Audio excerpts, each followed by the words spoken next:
Good morning, Washington! It's the 7th of March, 2011, and this is Dave TV, DCRTV.com, and I wanted to, let me drag this thing over here. Come on, Cord, you can come. This is my Teletubby here. Where is it here? There we go. And hitting up my DVR. Oh, actually, it's the Pentagon channel. Pretty cool little channel there. This is my recorded list on my DVR. Don't think I'm a weirdo because I record Dennis the Menace off of Antenna TV every afternoon. I love Joseph Kearns. I think he is magnificent. And I love watching those old shows. He's a brilliant actor, and he's hilariously funny in that. But anyhow, last night on Channel 32, they were running a show called Airplay, The Rise and Fall of Rock Radio. And I managed to get it about halfway through. Let's see here. There we go. Managed to get it about halfway through. And they've got a lot. There's Bruce Kelly. He's a DC radio vet, worked at XM for a while. He's worked on a lot of local stations. Program director saying about what music to play, it just became shut up and play the hits, buddy. But quite an interesting program there. On my office door there, it says kind of the whole history of top 40 rock and roll, album rock, the whole thing. With the records that he liked. Most of your pop music stations now, called top 40 stations generally, are controlled very much by a playlist, and this playlist is drawn up by a music director or a program director. You had a list of 40 records, you had to play those 40 records over and over, and you had an A list and a B list, and that's it. Nothing else, no deviations at all. Now, I allowed the disc jockeys who work for me. Can't actually show you the entire show. It went on and on. We'll go through a few highlights here that I can pop for you. Some interesting local people in this. Remember WABC out of New York? They all were listening. The old 77. Waiting for Ringo. And the Beatles at Shea Stadium. Somebody to come to a window. Here's a guy, WCBS. I mean, cousin Brucey's in here. Lee Abrams.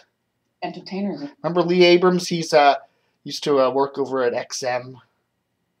Radio. He's now used to be at the Tribune. He's still at the Tribune Company. I don't even think he's there anymore. So this is a little bit old, but in a Technicolor world. I mean, the guys on the air were all like entertainers and goofy. Interesting stuff there. There's Lee. Oh, winking at you. It was right out of a Carlin video. Hey, everybody. Hey, Jimi Hendrix is here. Everybody happy? Boom, get off the stage. People were, and it symbolized how totally uncool AM radio was. The premiere of the newest and most exciting sound on radio is happening now at WOR-FM. Scott Muni for you. There was no format for FM, so they created it from whole cloth. You'll have a lot of the features that you... Marie the K, yeah. And of course, DC was one of the first markets in the country to go to FM, because our AM band here was always so bad in terms of signal strength and allocation. So we were one of the first markets to get, like a top 40 rocker with PGC. DC 101 was one of the first FM rockers to come on. We had HFS back in the early 70s. Some really cool stuff. Let me fast forward it here. We got some interesting stuff. Then we go to the KSAN in San Francisco, which is one of the cool. BCN out of Boston. There's JJ Jackson. They're one of the first MTV VJs. Now we go through the pledge break here. Now this is Channel 32. This is just a canned pledge break for this show. I'm sure 32 wasn't actually doing this. That looks a little too advanced for their studio there. Anyhow, what I wanted to... Whereas I caught this here. Where is it here? Let's see. Where was that? Oh, wait. Okay. Then we fast forwarded through here, and we got a very special little section of this show here. In just a second. There's this here. Let's go. Keep going. Paul McCartney. Paul is dead. Right. Remember all that. And then, okay, there we go. Do, do, do, do, do, do. There we go. And there we go. Watch this. Come on, man. Let's get this So thing not gonna go on that cooking. much longer. And put Les Marshak on the air to substitute for Roby Young. Les Marshak here, and we've been getting some. Okay, I went back too far with this wonderful deal. Come on, come on, come on, come on, come on, come on.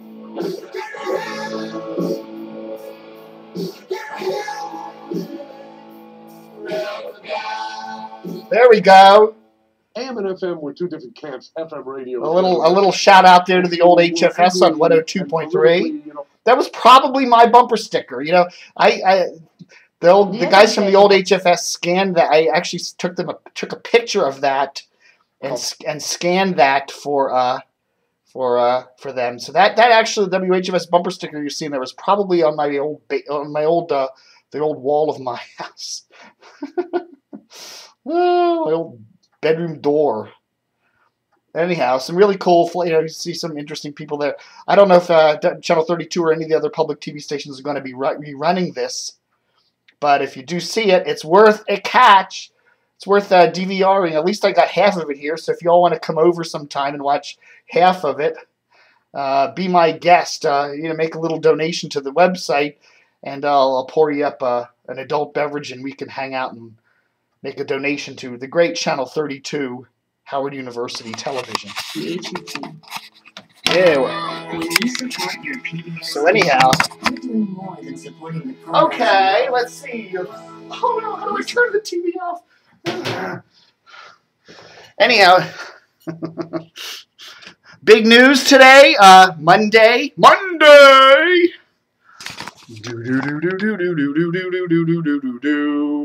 Monday, we heard about some changes at News Channel 8. News director Melissa Reyes is apparently out. J.D. Hayworth, he's a former congressman from Arizona, still a conservative. He is the he is the temporary replacement for Fred Grandy over there at WMAL this week. Fred is gone. Doesn't look like Fred will be coming back. And it looks like a lot of that righty hubbub about, is the Islam kicking him off the air has kind of died down this week. So I think Fred is an official radio has-been. Congratulations, Fred. If you're around your radio tonight, WFED 1500 AM and 820 AM will be running the Jim Bohannon Show as usual. Joe Cipriano will be the guest in the 11 o'clock p.m. hour. That's tonight, March the 7th at 11 p.m., WFED 1500. Joe Cipriano was one of the original WKYS DJs in its disco stereo days, and he also worked at the old WRQX when it was Q107. Also, some big news, Gurvir Dhindsa is leaving Channel 5, we hear. She's going to be heading down to WAGA. That's where she worked back in the 1990s. That's also a Fox station, and she'll also be doing the morning news down there. So Gurvir Dhindsa will be heading down to Atlanta. No actual date on that yet. You'll recall that Gurvir came to Washington in 2000 to work for Channel 9 for a couple years, where she did the 6 and 11 p.m. newscasts. When her contract was up, they let her go, and then she moved over to Channel 5 in 2004. She is married to former Channel 5 weatherman Tom Sater, who the last we heard was working at a tractor store down in Warrenton. So I presume he'll be moving down there with her. Lots of tractors in the Atlanta area, I hear. Anyhow, that is Dave TV for today, March the 7th. Have a good one, and don't forget to stay